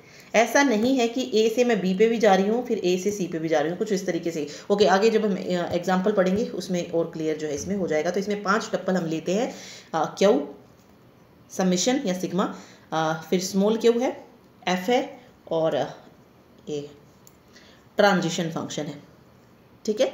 तो देखिए सबसे पहले Q है, तो Q में आता है सेट ऑफ ऑल स्टेट, मतलब जितनी भी स्टेट्स बनती है वो सारी जो है इसमें आ जाती हैं। तो Q को डिनोट करते हैं हम सेट ऑफ ऑल स्टेट से। फिर सिग्मा है सेट ऑफ इनपुट सिंबल, ये इनपुट अल्फ़ाबेट्स के लिए होता है, वो सिंबल्स जो कि मशीन लेती है कैसे, एज ए इनपुट। उसके बाद Q है जिसको हम इनिशियल स्टेट या Q0 बोल सकते हैं, इसको ऐसे कुछ ऐसे इस तरीके से होती है। इनिशियल स्टेट बोल लो, स्टार्टिंग वाली स्टेट बोल लो, ठीक है, तो ये होती है। यानी कि जब हम बनाना शुरू करते हैं डीएफए को तो वो हमेशा क्यों इससे करते हैं, और ये कुछ इस सिंबल से जो है इसको शुरू किया जाता है।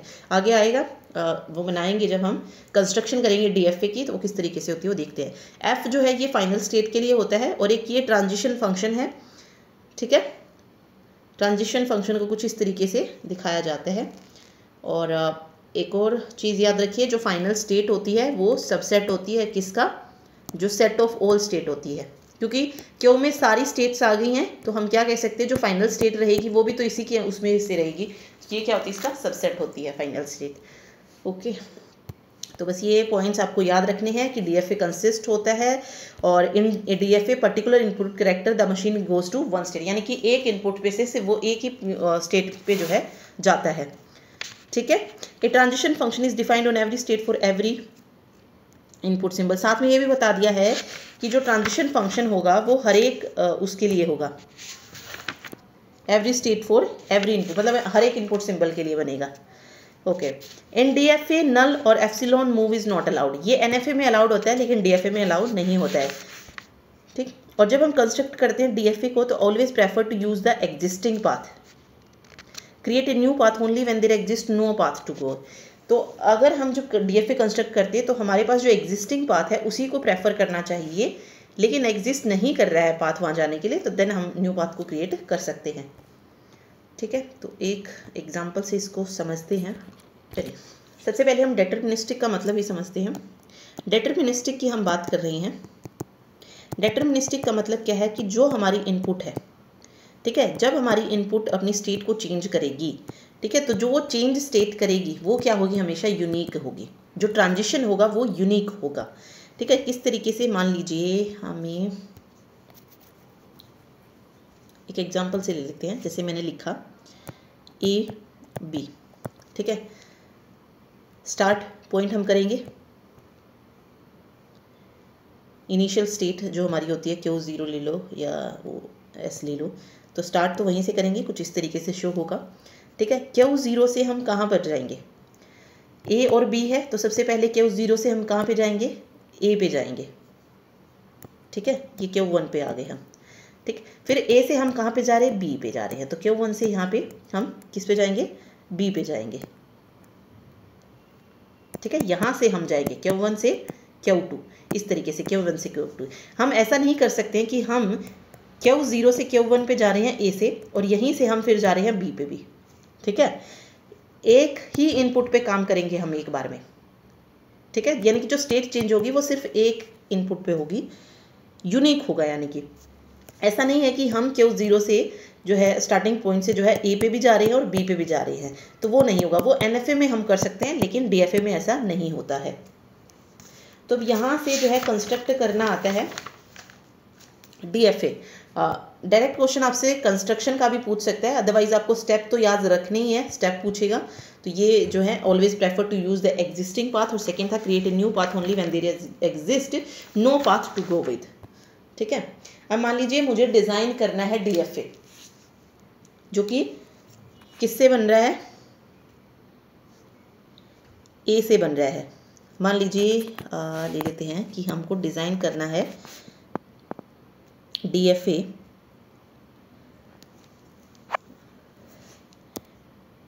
स्ट्रिंग, और यहाँ पे जो स्ट्रिंग हो रही है स्टार्ट हो रही है किससे, ए से। जो स्ट्रिंग ए से स्टार्ट हो रही है वो किस तरीके से जा सकती है, सबसे छोटी रखेंगे पहले हम ए भी हो सकती है, ए भी हो सकती है, ए करके भी आ सकती है, फिर आगे अप टू सो ऑन जो है इस तरीके से चलती जाएगी, ठीक है। तो यहाँ से जो डीएफए कंस्ट्रक्ट होगा वो किस तरीके से होगा, ठीक है। ये होगी हमारी इनिशियल स्टेट। क्यू ज़ीरो से जो है हम इनिशियल स्टेट दिखाते हैं, तो क्यू ज़ीरो से हम सबसे पहले क्या करेंगे, जो सबसे छोटा स्ट्रिंग होगा पहले वो कंस्ट्रक्ट करेंगे। तो first construct DFA for small string, तो सबसे छोटा जो स्ट्रिंग होगा उसके लिए हम डीएफए को कंस्ट्रक्ट करेंगे सबसे पहले। और सबसे छोटा कंस्ट्रक्ट यहाँ पे क्या है, ठीक है, स्मॉलेस्ट स्ट्रिंग कौन सा है, ए है। उसके बाद कौन सा है, ए, तो ये बाकी बाद में जाएंगे। तो क्यू ज़ीरो से हम डायरेक्ट कहाँ पे जाएंगे, क्यू वन पे जाएंगे, ठीक है, ए के थ्रू। तो ये सबसे छोटा जो हमने कंस्ट्रक्ट कर लिया है। अब सबसे छोटा अगर हम कंस्ट्रक्ट करते हैं तो ये जो लास्ट स्टेज बनाती होती है इसको फाइनल स्टेट बना दो, और ये फाइनल स्टेट बनाई जाती है डबल सर्कल से। किससे बनेगी? ये डबल सर्कल से बनेगी। ठीक है, आगे फिर जो है आप लूप का यूज़ जो है कर सकते हैं। ठीक है, आगे जो है आप क्या कर सकते हैं, लूप जो है लगा सकते हैं इसमें। तो इस तरीके से जो है इनको कंस्ट्रक्ट करना होता है। और भी एक दो और एग्जांपल पढ़ लीजिए। जैसे अगर आपसे डीएफए कंस्ट्रक्ट करना आ जाए, एक मिनट, अगर डीएफए कंस्ट्रक्ट करना आ जाए स्ट्रिंग ए और बी, ए बी से, ठीक है, कुछ इस तरीके से, और हमें एक कंडीशन दे दे कि जो स्ट्रिंग हम डीएफए जो हम कंस्ट्रक्ट करेंगे वो स्टार्ट होनी चाहिए कहाँ से? विद बी ए, स्टार्ट होनी चाहिए बी ए से। तो यहाँ पे जो लैंग्वेज जनरेट होगी यहाँ से क्या जनरेट हो सकती है? देखो, स्टार्ट विद बी ए, तो मैंने लिखा बी ए, लिख सकती हूँ, बी ए भी लिखा जा सकता है, बी ए भी लिख सकती हूँ, ठीक है, बी ए बी भी लिखा जा सकता है। तो इस तरीके से जो है ये हो जाएगा। अब हमें जो है डीएफए को कंस्ट्रक्ट करना है, तो सबसे पहले हम क्या करेंगे, सबसे छोटा जो है, जो सबसे छोटा स्ट्रिंग है वहाँ से जो है हमें क्या करना है, डीएफए को कंस्ट्रक्ट कर लेते हैं। ठीक है, तो मैंने लिखा Q0, ऑब्वियस है यही स्टार्टिंग पॉइंट होता है, तो इस तरीके से लिखेंगे। Q0 से हम कहाँ जाएंगे? सबसे पहले बी पे जाएंगे, डीएफए है तो एक स्टेट से हम यूनिक इनपुट के थ्रू जो है जाएंगे। तो ये बी से गए हम, और ये हो गया Q1। फिर Q1 से क्या हो जाएगा, बी से हम कहाँ जा रहे हैं, ए पे जा रहे हैं, तो यहाँ पे आ जाएगा Q2, और ये आ गया बी ए। ठीक है, अब जब हम पढ़ेंगे तो बी ए यानी कि स्टार्टिंग हमारी किससे हो रही है, बी से हो रही है, बी ए से स्टार्ट हो रहा है। ठीक है, हर एक में बी ए जो है आना शुरू में ज़रूरी है। अब अगर मैं यहाँ पे सेल्फ लूप भी जो है लगा देती हूँ इस तरीके से ए बी के लिए, तो भी हमारा यही रहेगा, B A B, B A B.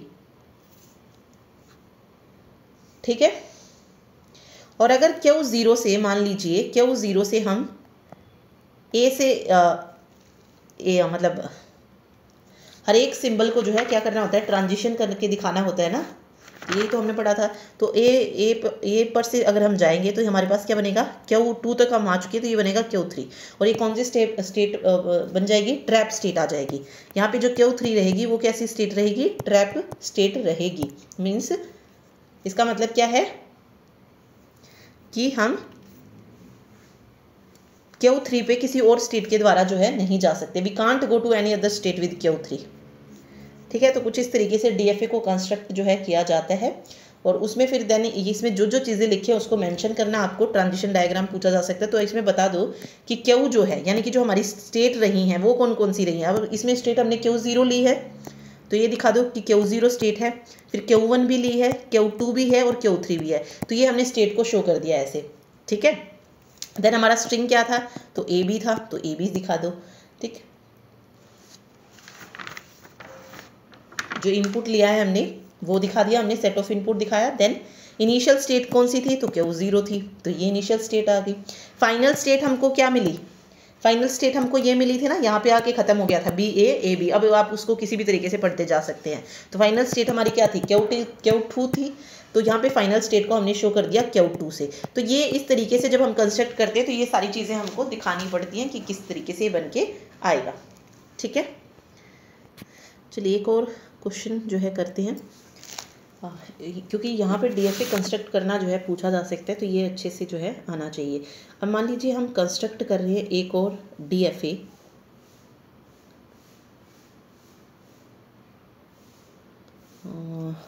मान लीजिए मैं 0 1 से कंस्ट्रक्ट कर रही हूँ। अब मुझसे पूछा जाए 0 1 मेरे को इनपुट में दे दिया गया है कि कंस्ट्रक्ट कीजिए एक डीएफए। ओके, क्वेश्चन ऐसे ही आएगा, construct DFA with 0 1 input 0 1 accept all strings, एक कंडीशन दे दी, एक्सेप्ट ऑल स्ट्रिंग्स विद 0 के साथ जो है उन्हें एक्सेप्ट किया जाए।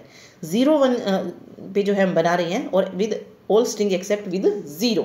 ठीक है, तो यहाँ से जो लैंग्वेज जनरेट होगी वो क्या जनरेट होके मिलेगी, एक तो बिल्कुल सबसे छोटा हम बनाएंगे। ठीक है, स्मॉलेस्ट स्ट्रिंग क्या बन जाएगा, 0, क्योंकि 0 होना ज़रूरी है, वही एक्सेप्ट की जाएगी। दूसरी क्या बन सकती है, 0 1। यहाँ पे स्टार्टिंग नहीं बोला है कि स्टार्ट किससे होना चाहिए। ठीक है, बट फिर भी हम जो है उसके अकॉर्डिंग ही चलेंगे। तो 0 हो गया, 0 1 हो गया। अब अगर मैं लिखूँ 0 0 1, ये भी हो सकता है, 0 1 0 भी हो सकता है, 0 0 1 0 भी हो सकता है। ठीक है, इस तरीके से मतलब बहुत सारे जो है कॉम्बिनेशन बन सकते हैं, लेकिन सबसे छोटा बनाना ज़रूरी है, क्योंकि जो डीएफए कंस्ट्रक्ट करेंगे वो सबसे पहले हम किससे करेंगे, स्मॉलेस्ट स्ट्रिंग से करेंगे।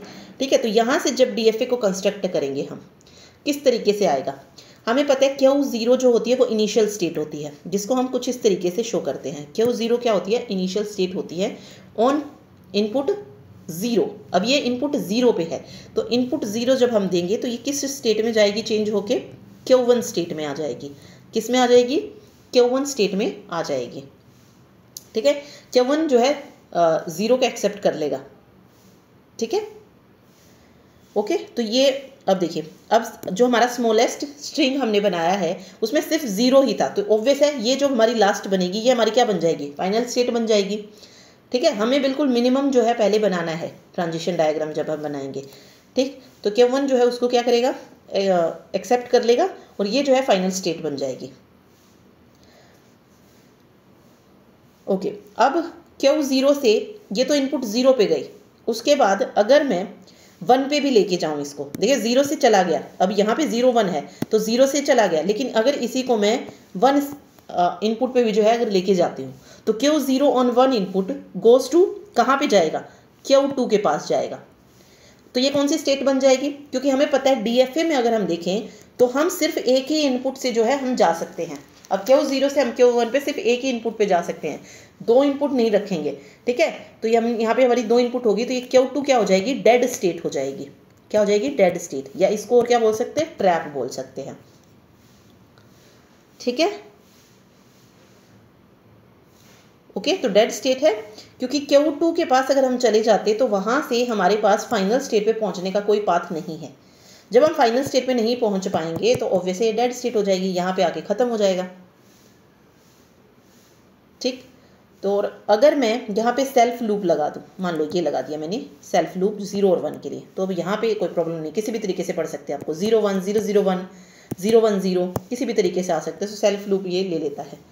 ठीक है, तो कुछ इस तरीके से बन जाएगा। अब इसकी टेबल बनानी आएगी आपको, ट्रांजिशन टेबल। अब ये क्वेश्चन था पूरा, देन आप इसकी ट्रांजिशन टेबल को क्रिएट कीजिए। सबसे पहले इनपुट सिंबल को रखिए, यहाँ पे रखिए इनपुट सिंबल, मैंने लिखा 0 और 1, कुछ इस तरीके से। ठीक है, यहाँ पे चाहे स्टेट लिख सकते हैं आप, स्टेट लिख लीजिए। सबसे पहले Q0 स्टेट थी, फिर Q1 स्टेट थी, फिर Q2 स्टेट से। Q0 पे से हम Q1 गए और Q1 पे से हम कहाँ गए, Q2 गए। ठीक है, Q0 से इस तरीके से ही चला ना, Q0 Q1 Q1 0 पे और इनपुट 1 पे Q2 पे आ गई इस तरफ। ये बात देखो, Q0 से Q1 इनपुट 0 और Q0 से Q2 इनपुट 1, यानी कि जो स्टेट हुई है Q0 पे वो इस तरीके से। उसके बाद जब हम Q1 पे हैं, Q1 पे जब हम इनपुट 0 ले रहे हैं तो हम कहाँ पे पहुँच रहे हैं, Q1 पे ही पहुँच रहे हैं। Q1 पे जब हम इनपुट 1 ले रहे हैं तो भी हम Q1 पे रहेंगे। ठीक है, फिर Q2 है तो Q2 पे हम कोई स्टेप नहीं दिखाएंगे, इनको डैश से जो है शो कर दिया जाएगा। तो ये जो है ट्रांजिशन टेबल बन जाएगी, और यही क्वेश्चन इस तरीके से आपसे पूछा जा सकता है। कोई भी कंडीशन दी जा सकती है कि ये भी कह सकता है कि स्टार्ट करो 1 से, या 1 1 0 से स्टार्ट होना चाहिए, या 1 1 1 0 से स्टार्ट होना चाहिए, या 1 0 1 से शुरू होनी चाहिए, मतलब कुछ भी कंडीशन वो लगा के आपको दे सकता है।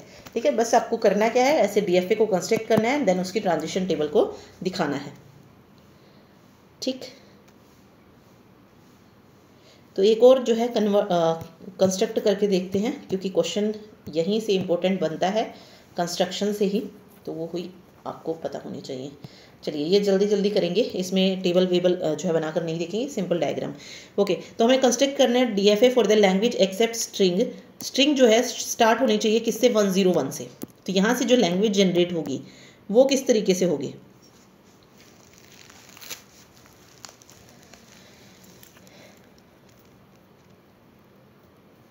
101 से शुरू हो रही है, तो सबसे मिनिमम तो 101 ही बन जाएगी।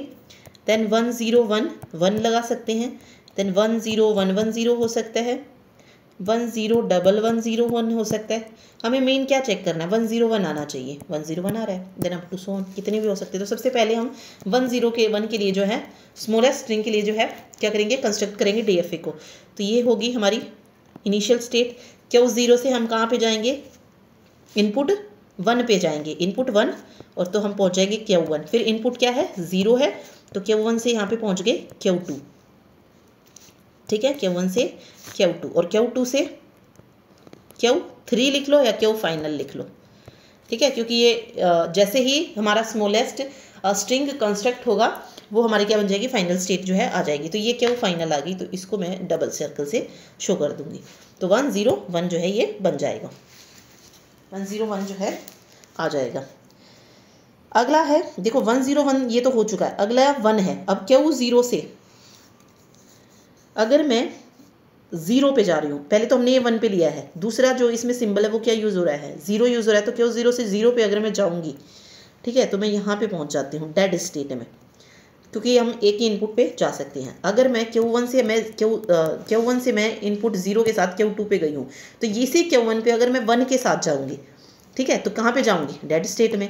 Q2 पे 1 के साथ गई हूँ, तो यहाँ पे 0 में क्या होगा, डेड स्टेट पे आ जाएंगे, ठीक है। और यहाँ पे ये सेल्फ लूप बन सकता है, अगर यहाँ पे डेड का बनाएंगे तो वो भी जो है यहाँ पे इस तरीके से 0 1 आ जाएगा, ठीक है। तो इस तरीके से पूरा बन जाएगा।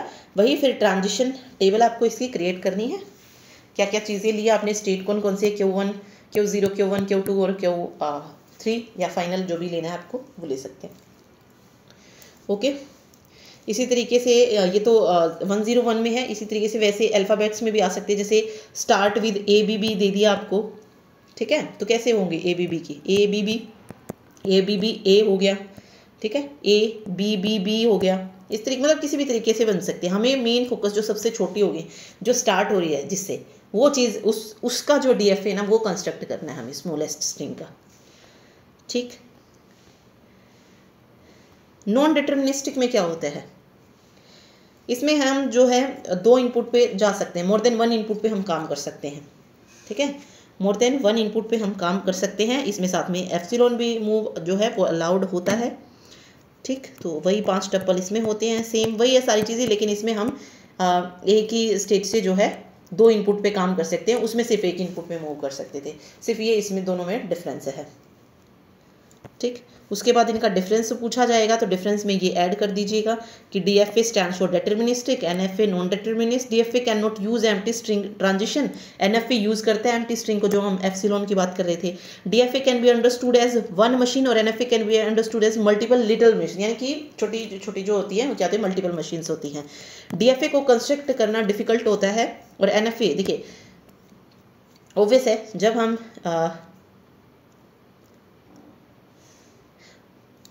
जब भी हमें कोई मशीन कंस्ट्रक्ट करनी है, तो वो हम किससे करेंगे, NFA से कंस्ट्रक्ट करेंगे, देन उसे कन्वर्ट कर किया जाएगा DFA में।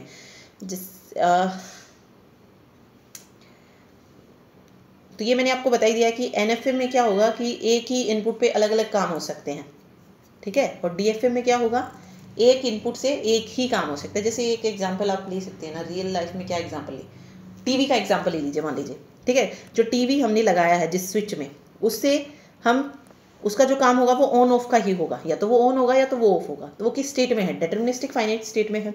लेकिन अगर वही टीवी ऐसे काम कर रहा है कि जब हमने एक बार स्विच ऑन किया तो वो एक बार काम कर रहा है, दूसरी बार किया तो वो चल नहीं रहा, फिर अगेन किया तो फिर वो चल रहा है, तो ऑब्वियस ऐसा तो नहीं होता है, ठीक है। एक स्विच का काम क्या है, ऑन ऑफ होना ही है, ठीक है। तो वो डिटर्मिनिस्टिक फाइनाइट स्टेट में। लेकिन जब भी हमें कोई मशीन बनाती होती है तो हम उसको NFA में बनाएंगे, क्योंकि यहाँ पे कंस्ट्रक्ट करना उसको ईजी है, एंड देन उसको कन्वर्ट कर सकते हैं DFA में, ठीक है। तो यहाँ पे यही बताया गया कि DFA मोर डिफिकल्ट होता है कंस्ट्रक्ट करना, NFA इजीली हम कंस्ट्रक्ट कर सकते हैं, ठीक है।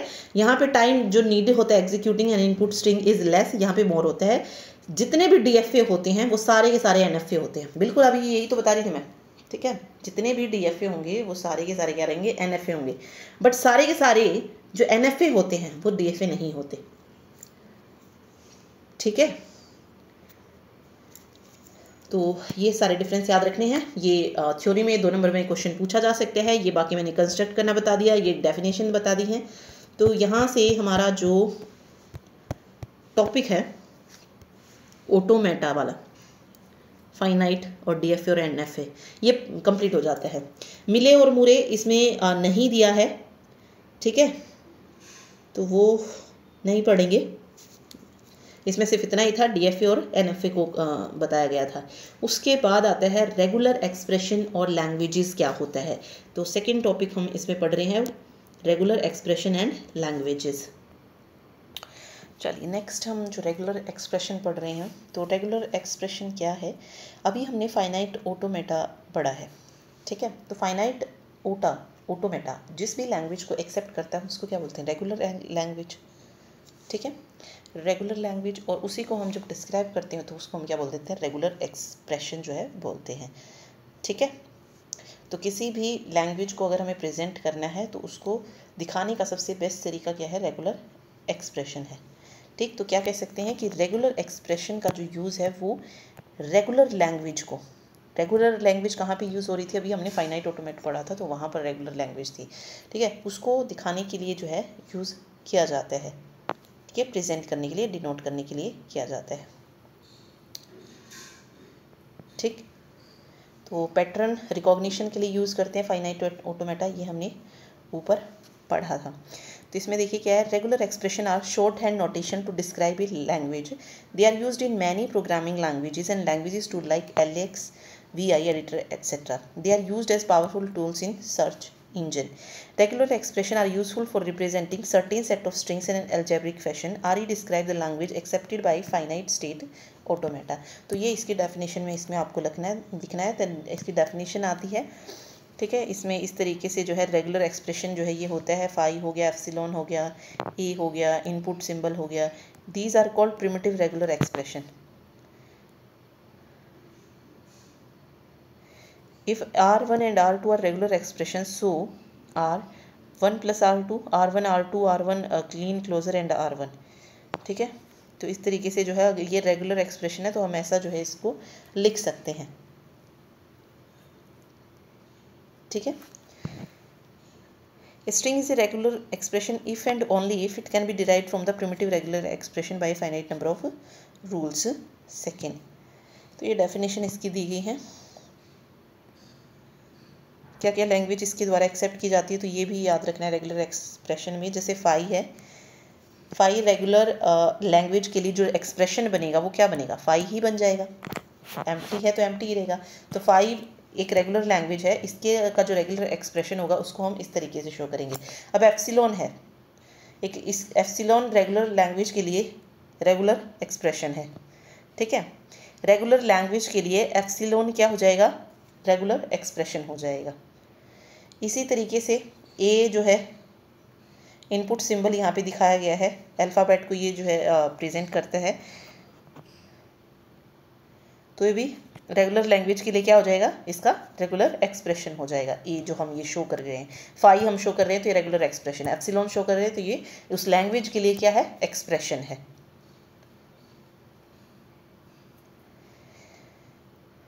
ठीक।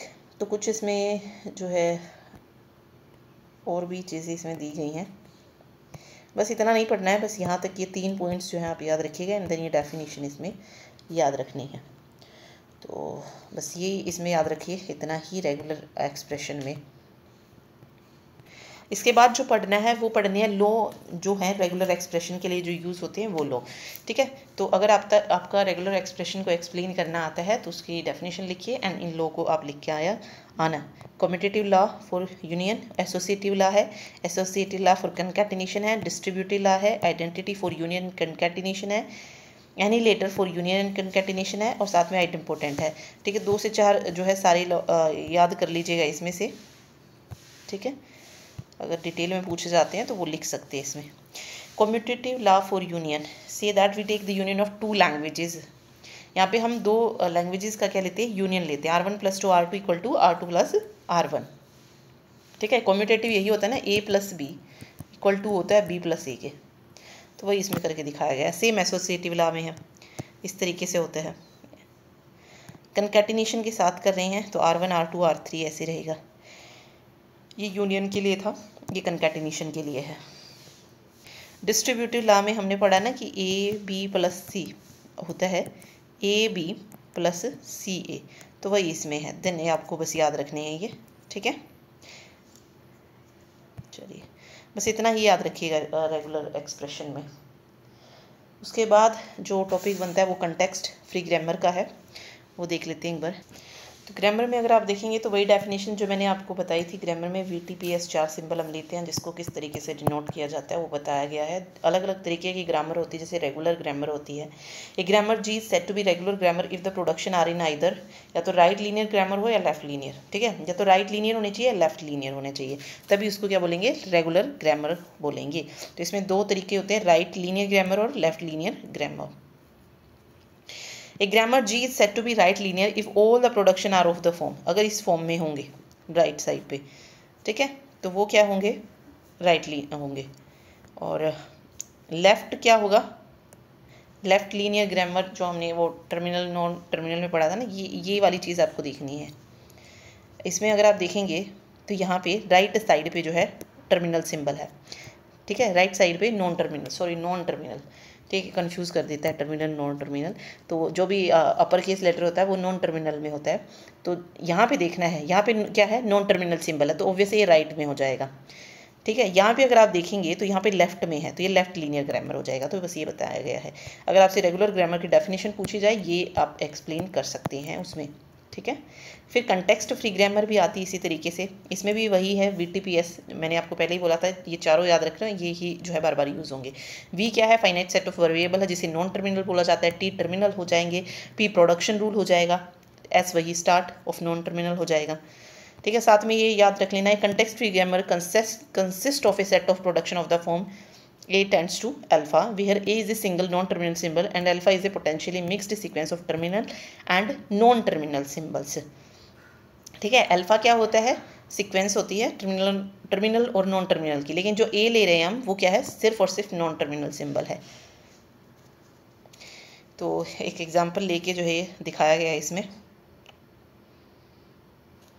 ठीक। तो फिर वही ये डिटेल में बता दिया गया है कि कैपिटल लेटर इसको शो करते हैं। तो ये लैंग्वेज में कंटेक्स्ट फ्री में पूछा जाए तो आप बता सकते हैं, इसमें कंटेक्स्ट फ्री में ये पूरा आप डिटेल में लिख सकते हैं कंटेक्स्ट फ्री ग्रामर में, ठीक है। इसमें सारे टप्पल दिखाए गए हैं कि क्या क्या इसमें यूज़ किया गया है। जैसे ई हो गया, ठीक है, फिर प्लस सिंबल यूज़ हुआ है, स्टार हुआ है, ठीक, सिर्फ कॉमा और ID ये हो गया। फिर E tends to E plus B, E और स्टार E हो जाएगा। तो वो सारे टप्पल इसमें दिखाए गए हैं, ठीक है। चलिए कंटेक्स्ट फ्री लैंग्वेज है, फिर इसमें भी याद रखना है, इफ़ G इज़ CFG, अगर G जो है वो क्या है, कंटेक्स्ट फ्री ग्रामर है, देन जो लैंग्वेज बनेगी वो कुछ इस तरीके से शो होगी। W यहाँ पे क्या रहेगा, टर्मिनल स्ट्रिंग रहेगा, और S क्या रहेगा, स्टार्ट सिंबल रहेगा। अगर G को हम कंटेक्स्ट फ्री ग्रामर में ले रहे हैं तो यहाँ पे जो लैंग्वेज जनरेट होगी वो जो है कुछ इस तरीके से शो करेंगे, ठीक है। एक ये एग्जांपल करके दिखाया गया है जहाँ पे कंस्ट्रक्ट करना है CFG to generate set of palindrome over alphabet. ये डायरेक्ट क्वेश्चन आपको दे सकता है, तो ये देखना है किस तरीके से जो है क्वेश्चन होगा।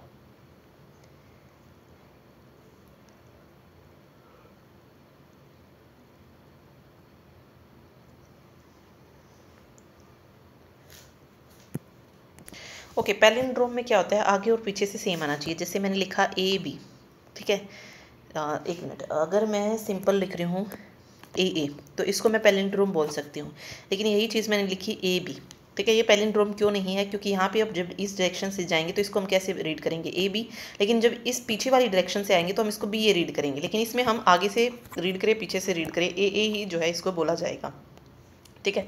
तो इस तरीके का जो है हमें जनरेट करना था सेट ऑफ पैलिंड्रोम, ठीक। तो सबसे पहले हम इवन पैलिंड्रोम के लिए करके दिखाया गया है। तो जैसे ये था AA, ठीक है, ये हो जाएगा।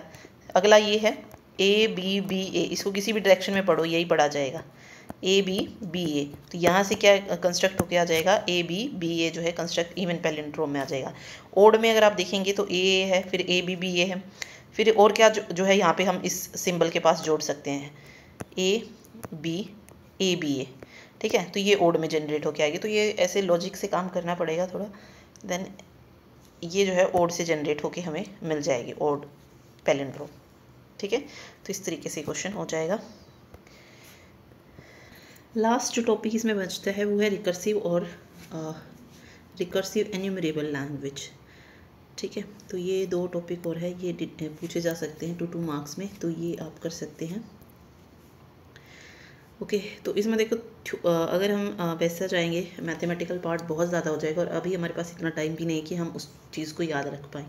ठीक है, तो जितना थ्योरी आप कर सकते हैं आप उतना कर लीजिए, मैथमेटिक्स में ज़्यादा मत जाइए इसकी, क्योंकि कंफ्यूज होंगे आप वहाँ जाकर। बेटर है आप उसके अलावा अपना टाइम जो है और सब्जेक्ट पे लगाइए। ठीक है, तो इसमें जितना हो सकता था मेन पॉइंट्स वो जो है हमने सब कवर किया है, और अदरवाइज़ अगर इसको ज़्यादा पढ़ेंगे अभी और इसके मतलब सारी चीज़ें अगर सीखने जाएंगे तो टाइम कंज्यूमिंग होगा वो, इससे बेटर है अपना टाइम किसी और उस पर सब्जेक्ट पे लगाइए। अगर एक क्वेश्चन यहाँ से आता भी है तो भी आपके पास 18 क्वेश्चन है, ठीक है, और 15 हमें उसमें से करने हैं, तो इसको आप छोड़ भी सकते हैं अगर वैसा क्वेश्चन आता है। अदरवाइज थ्योरी पार्ट आता है तो थ्योरी पार्ट इतना हो गया है कि आप कर सकते हैं।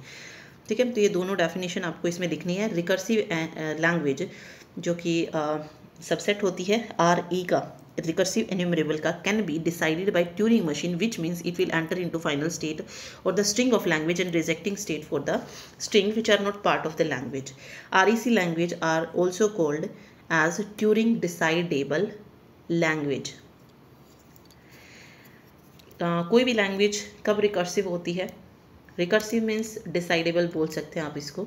ठीक है, जहाँ पे आपके पास कोई सेट ऑफ स्ट्रिंग है और अगर उसको एक्सेप्ट कर ले ट्यूरिंग मशीन तो वो हो जाएगी रिकर्सिव लैंग्वेज। तो इसने वही यहाँ पे बताया है, ठीक है, कि वो फाइनल स्टेट में है या रिजेक्टिंग स्टेट में है। और REC लैंग्वेज में ये कौन डिसाइड करेगा? ट्यूरिंग मशीन डिसाइड करती, तो इसको ट्यूरिंग डिसाइडेबल लैंग्वेज भी जो है बोला जाता है। ठीक है, उसके बाद रिकर्सिव एन्यूमरेबल लैंग्वेज है,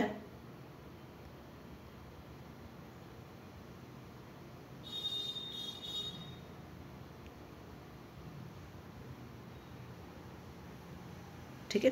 RE लैंग्वेज और type 0 language, recursive enumerable language और type 0 language are generated by type 0 grammars.